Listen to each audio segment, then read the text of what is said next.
ఈ రోజుల్లో చిన్నపిల్లల్లో కూడా ఎక్కువగా షుగర్ వ్యాధి చూస్తున్నాం కదా సార్. చిన్నపిల్లల్లో షుగర్ వ్యాధి రావడానికి గల కారణాలు ఏంటి? ఇది చాలా మంచి క్వశ్చన్. ఎందుకంటే మేము ఫోకస్ అంతా ఎర్లీ ఏజ్లోనే ఈ టైప్ 2 డయాబెటీస్ రావటం కూడా జరుగుతుంది. దీనికి ఈ పేరెంట్స్, అధ్యాపకులు, కాలేజీ యాజమాన్యం వీళ్ళు కూడా చాలా శ్రద్ధ తీసుకోవాలి. చిన్నపిల్లల్లో ఏం జరుగుతుందంటే ఎక్కువ ఇంతకుముందు చెప్పాను, ఈ ఆటలని డైట్ ఒకటి ఇర్రెగ్యులర్ డైట్ అండి. మనం ఏ ఫంక్షన్ జరిగినా స్వీట్లు ఎక్కువ కావటం, సాఫ్ట్ డ్రింక్స్, పిజ్జాలు, బర్గర్స్ ఇటువంటివన్నీ హై ఫ్యాట్ డైట్. తర్వాత ఇర్రెగ్యులర్ డైట్ హ్యాబిట్స్ అన్నమాట ఇవన్నీ.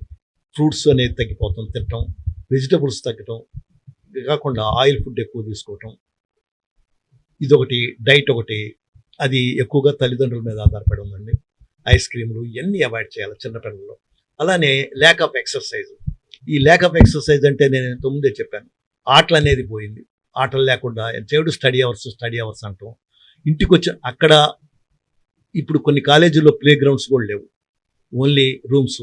అక్కడంతా స్టడీ అవర్స్ ఎక్కువసేపు సెడెంటరీ లైఫ్ అంటాం. ఎక్కువ కూర్చొని చదువుకోవటం, బుక్స్ ముందు ఎక్కువగా కూర్చోవటం. ఇంటికి వచ్చినా కూడా మనం ఏదైనా రిలాక్సేషన్ కోసం గేమ్స్ అదేమి అలౌ చేయకుండా ఏదో సబ్జెక్ట్కి ట్యూషన్ పెట్టడం, ఆ ట్యూషన్ పంపించడం, లేకపోతే టీవీ ముందు కూర్చోవటం, సెల్లో గేమ్స్ ఆడుకోవటం అనేసరికి ఈ ఫిజికల్ యాక్టివిటీ తగ్గి వెయిట్ పెరగటం, డయాబెటీస్ ఎర్లీగా వస్తుందండి. మెయిన్ కారణాలు చిన్నపిల్లల్లో ఈ టైప్ 2 డయాబెటీస్ రావడానికి కారణం irregular diet, lack of exercise. ఈ వీడియో నచ్చితే లైక్ చేయండి, షేర్ చేయండి. మరింత సమాచారం కొరకు మా ఛానల్ను సబ్స్క్రైబ్ చేయండి.